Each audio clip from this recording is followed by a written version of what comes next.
Is this thing on? I haven't listened to that. Alright. The only thing I've heard is like this. I think it's the start of the album where it's like 1,498 days, or like whatever the number is. I don't remember that. Maybe it is in there. Oh yeah, I'm pretty sure it's the first. Yeah, song. maybe it is. And I think I've heard a snippet of N95.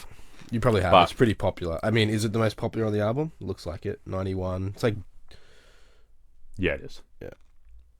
yeah, it's a big. That's a pretty popular song. Yeah, Look down the afro. but yeah, other than that, I have not heard anything. Alright. It's been very hard Yeah. to stay away from it because everyone knows I'm the music guy. So they asked me, "What'd you think of it?" Yeah. Can't tell you, mate. Yeah. Give me a few weeks, mate. Whew. Wow. Oh. Yeah, that was an intense song. That song, the last few songs with Auntie Diary and Mother Sober. Yeah. It is, it's a crazy end to the album. Yeah. I think from like Purple Hearts to Crown, it sort of slowed down a lot. Yeah. And I think that was a bit of a dip in the album. Yeah. But then it picks up Silent Hill. Yeah. And Savior Interlude with Kodak. Yeah. No, that's Baby Keem. Yeah, Silent Hill is with Kodak. Yeah. Savior Interlude, yeah. Yeah. What do you think of the album as a whole? It's like, I think that's the biggest definition of like music as art. Yeah. And I even said that about We Cry Together. It's an artistic choice to have it as raw and emotionally charged. Like, he could have made that song better. Yeah. But he definitely chose to make it sort of a bit rough around the edges, a bit unusual. Yeah. As representative to the reality as he could. Yeah. Yeah.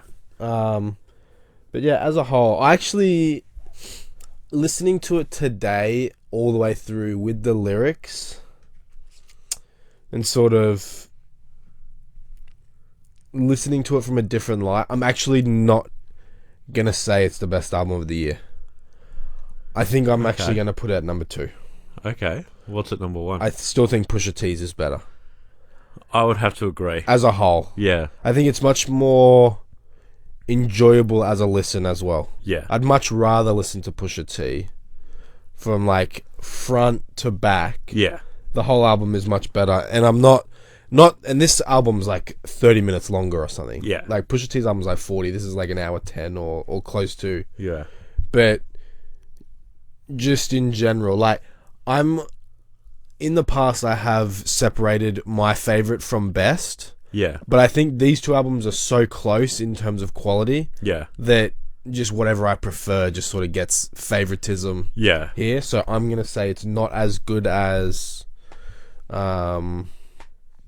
Pusha T's, but still a great album. Yeah. Definitely a lot more emotional. Pusha T's is 100%. It was just hard. Yeah. Is just sort of rap about drugs and stuff. But yeah, this album is certainly artistic, impactful. 100%. But and like I'm only understanding like half of it as well. Exactly. Yeah. But yeah, Pusha T's just, it didn't have that dip. There was not a single song of filler. Yeah. This is definitely better produced. It's Yeah. better written. It's much more open, honest, and emotional. It would have been harder to make. Yeah. And I think in a lot of ways it's better. But if we're talking about the album as a whole, it has to go to Push. Yeah. Yeah.